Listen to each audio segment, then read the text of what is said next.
I practiced fire dancing for 1,000 days straight. That's like 2.5 years of doing something. I mean, imagine if you just played tennis for that long or bowling for that many days. I don't know about you, but to me, that's pretty crazy. So I am like feeling so good right now, but I'm also just like so relieved because this challenge has been kind of a big strain, but also like such an amazing thing that's happened in my life, especially these past few years. If you're new here and have no clue of what I'm talking about, I'm Luke Embers and I'm a professional fire dancer in Chicago. A few years ago, I had just graduated college, and if you've graduated and you're out in the real world now, that question pops up in your head where you're like what's next? I was pondering this, trying to figure out where to take my life and what direction I would go. For the past couple years, I've been with a Polynesian dance academy here in Chicago where they taught me the different styles and cultures of Polynesia, such as the hula dance from Hawaii, the ori Tahiti from Tahiti, and I also learned the siva upi, which is the fire knife dance from Samoa. I was only taught so much by my teacher at the time, and I never really felt like I was progressing further. Especially watching fire knife dancers on social, seeing them perform, the world champions, they are so incredibly amazing. And I just remember thinking like I wanted to be as good as them, but I knew I wasn't. I knew that there was so much more in store for me to learn, but I didn't really have that guidance. And so one day I was scrolling on social and this guy popped up on my feed. His name was Ikaika. I saw he was doing this 365-day challenge where he would practice siva upi every single day. And seeing his progression from the very beginning all the way to the end, and seeing also like the different settings that he was in, really just proved to me and hit home deeply that no matter where you are at, no matter how long it is, as long as you do a little bit of practice, you can get better. And so thinking that, seeing that, and kind of connecting the dot between, okay, there's me right now, and then there's these pro fire knife world champion athletes. I'm not gonna get there overnight because these guys have been doing it for years on end. But if I practice a little bit more every single day, or just a little bit here and there, as long as I'm consistent, I know I can get better, right? I figured, why not just start now and let's practice every single day to see how well it goes and how far I can go. So I started in early June of 2023. That's when I began my first challenge, 365 days of practicing. I'll tell you, I pretty much almost failed the challenge like a couple days in. I remember like day 2 through day 5 or something like that. It was like 11 o'clock at night and I was out and about and I'm like, shoot, it's 11 o'clock. I just told myself I would dedicate myself to doing this every single day and I'm already about to fail this freaking challenge. I ended up having to use my LED knife, which I had luckily bought recently. I used to spin at night because it's something you could easily see at night. And so I'm like, dang, it's only been a couple days and I'm already there. That's when it hit me that I really have to take initiative and have to really force myself to take the time during the day in order to practice or spin. After those few mistakes in the beginning, I began practicing more and more, whether it was from 5 to 10 minutes, slowly making it up to 20 or 30, and I would just do the basic spins that I knew already. As I got better with those moves and as I felt more comfortable, that's when I started pulling new moves, or at least trying to figure out new drills or combos to execute from social media, from seeing these guys I was watching online. And I was already saving some videos just so I could see like the certain movements. All that I was trying to do was get better a little bit and kind of figure it out on my own as I went by.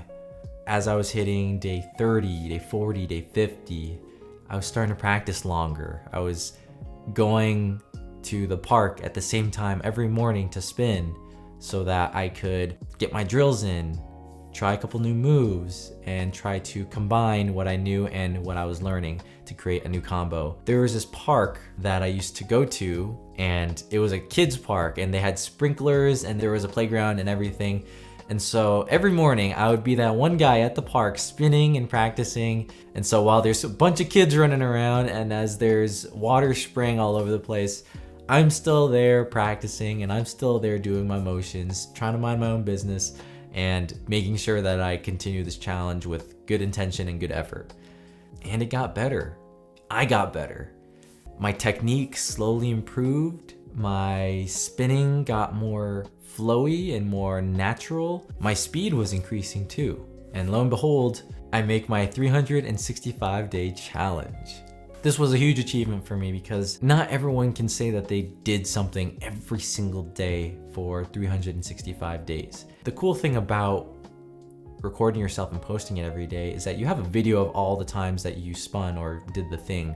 So I was able to easily just go back and see day 1, day 2, check out that speed, and then compare that to where I was in day 300, 350, and eventually 365.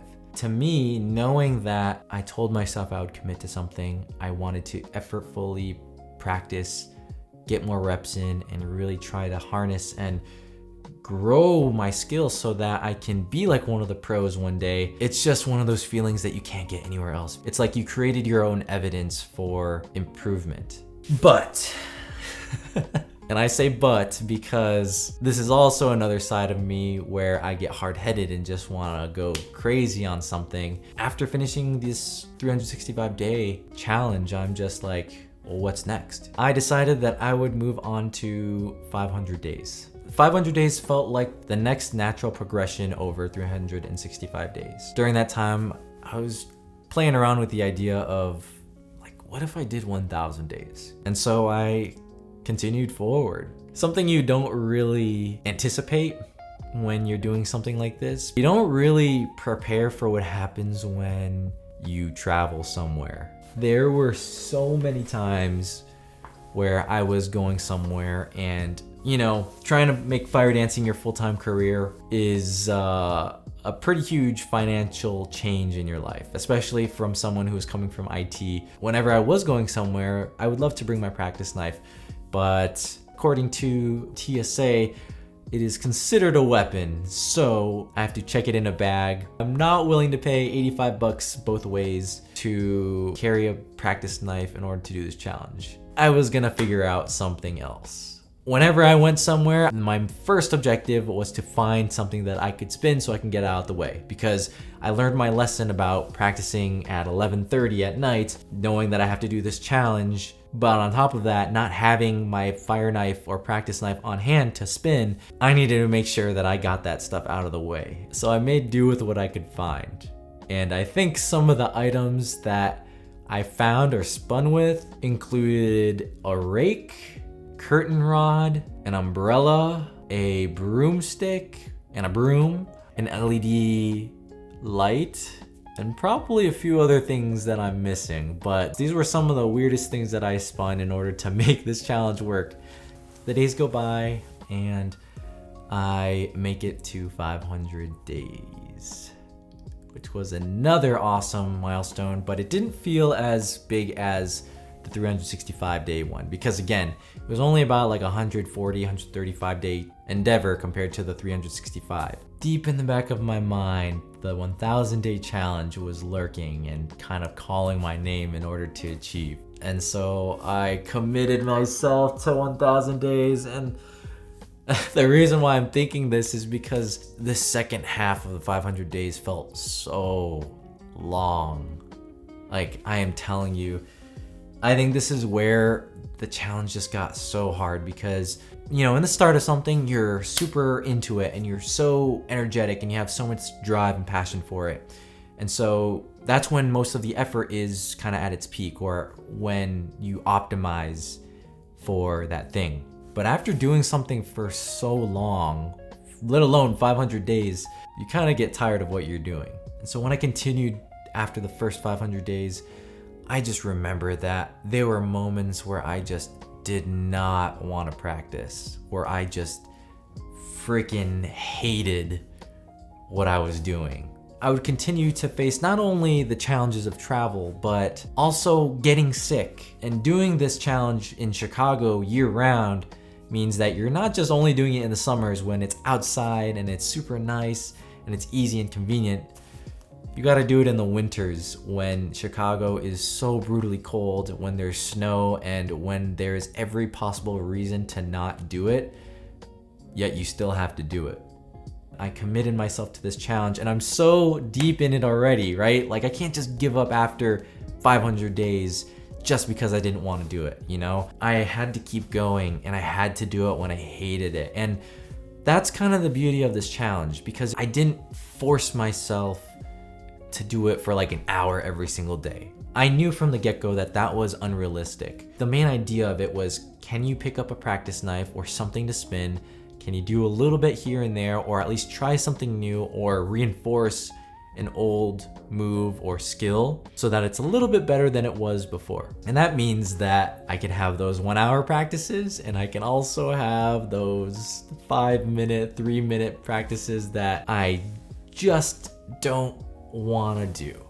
And so I'm going and I'm going and I'm going. And that drive wasn't there like it was in the first 500 days. I was stuck because kind of like approaching day 800, day 900, like I'm so close, but I'm kind of just crawling through this challenge now. It's less intentional, it's less aggressive. The feeling of it changed. And I think that had to do with kind of a plateau that I was facing. What got me to day 500 from day 0, or even just day 365, was different because my baseline was so low. Anything that I did would have just improved me nonetheless. And that showed. Just by doing the basic drills and basic motions, I got better. But I think by day 500 and beyond, I had developed a certain level of skill that was not just beginner. What I was doing before wasn't serving me anymore. I was kind of complacent in that way because I just kind of did it for the challenge itself versus for myself to get better and be more intentional with the skills that I was developing. And that's hard, like to keep yourself accountable for 1,000 days straight. To do it, to be your own coach, to be the student, to be the teacher, to come up with what you're going to do next, to find and discover inspiration or skills to practice or drills to learn. That's all on you. And feeling that fatigue after 500 days and going on closer to the 1,000, that's just something that is extremely difficult. And it was definitely frustrating for me.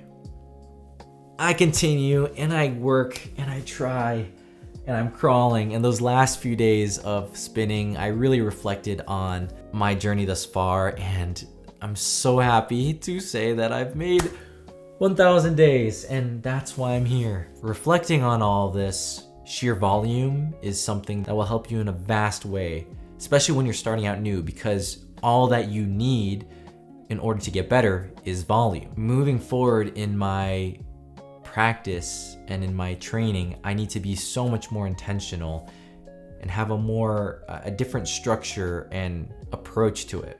I will say one thing that I truly also enjoy and love about this challenge is that I also got to document a lot of my life within the past couple of years, and I'll tell you, it's been such a wild ride. I moved like 3 or 4 times. I traveled across the world. I went to Hawaii for the first time. I got into a relationship. I changed career paths. Like there were so many things that happened in my life, so many huge milestones, so many changes that occurred during this challenge. And so looking back on these videos and in these moments, it's like, dang, I remember when that happened. Like I remember this moment in time, what was happening, what I was going through, how I was feeling, and look at where I am now. That said, I'm happy to announce that I am planning to compete this year for the very first time in Siva Uppy. There's a competition that I wanted to compete in actually last year.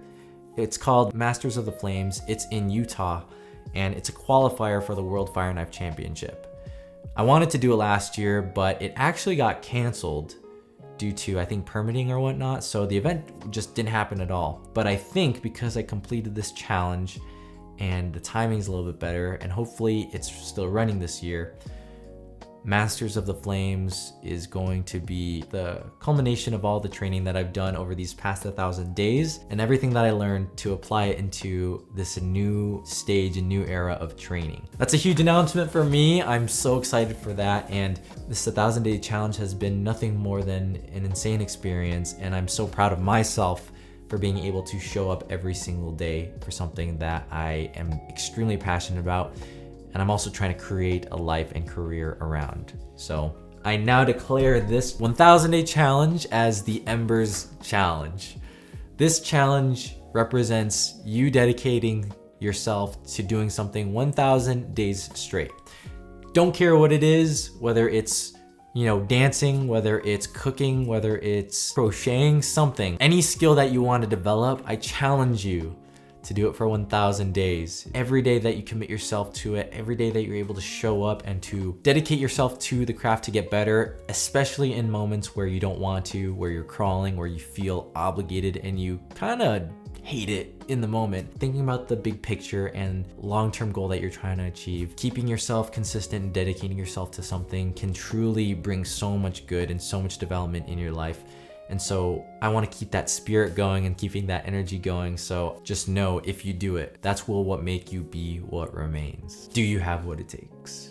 1,000 days officially done. I'll see you guys later. Peace.